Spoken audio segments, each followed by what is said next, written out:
this space, we've been talking a lot about Jesus, and we've been talking a lot about the Jesus movement. We've been talking a lot about how 2,000 years ago, Jesus began a movement among poor and homeless people. How he said that he came to bring liberation to the oppressed. How he said how he gathered up the battered and the burdened and built a movement with them. How he told them that they would save the world. I think sometimes in the 21st century, we think of Jesus as those, kind of pretty pictures we have on the wall or we find on the internet. But the Jesus of the Gospels was a man who grew up poor in Galilee, which is a tiny little town in the middle of nowhere, who was friends with tax collectors and sex workers, who was himself arrested, jailed, and eventually executed, in his own words, for his friends. So in other words, Jesus experienced all of the things that we experience in poor communities. So that's the first reason why we're here. The second reason we're here is because there's a quote somewhere that says that movements begin with the telling of untold stories.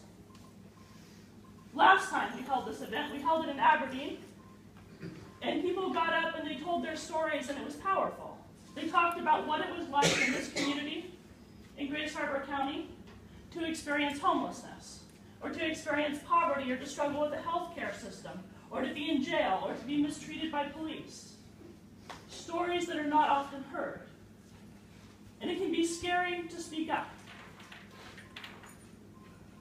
And I think of all of those who have told their stories and all of those who will tell their stories. You are my heroes. I'm honored to know you. And I see your courage and your faith in hard times and your longing for a better world. And I want to thank you. I want to thank you for telling your stories. I want to thank you for believing even now, even in the middle of all that we go through, that another world is possible. And the third reason, you can tell I like to talk.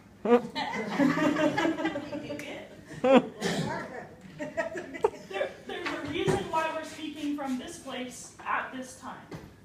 So like I said earlier, we have been open here for about a year and a half. And we've been open both as a community center and as a worshiping community. And we fed each other and shared with each other and sometimes learned to love each other. But I haven't done it perfectly. We're learning, we're trying. But here in Westport, we're taking a stand.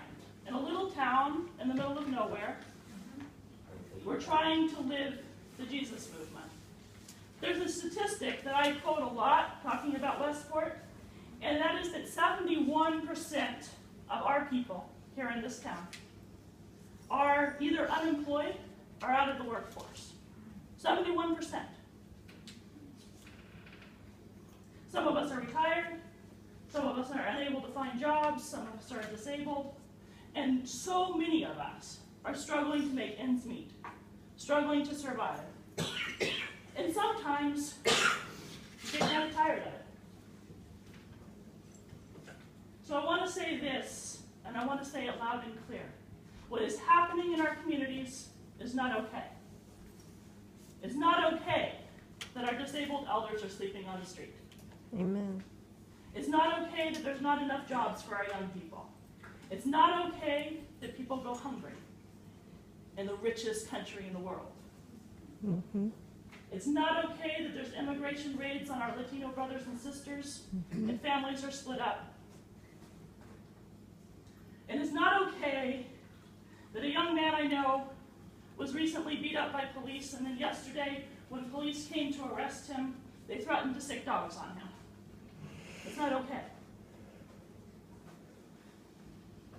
It's not okay that we have the highest rate of juvenile detention for non-criminal offenses in the entire country. These things are a sin against God, and it's not okay. And you have come to speak, who live with so much struggle, so much poverty. You can and will save us. Your courage to tell your stories is a first step toward demanding change. We really can dream of a better world. We really can come together if we can find ways to come together as a community, to build a better Grace Harbor, a better nation, a better world. And we can only do it together.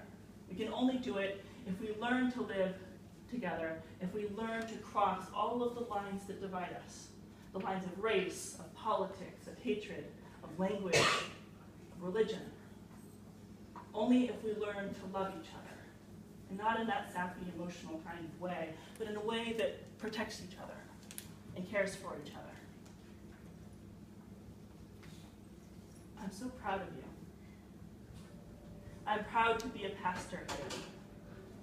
And I'm proud to be part of this community. And I'm proud to stand with you today. And now I'll shut up.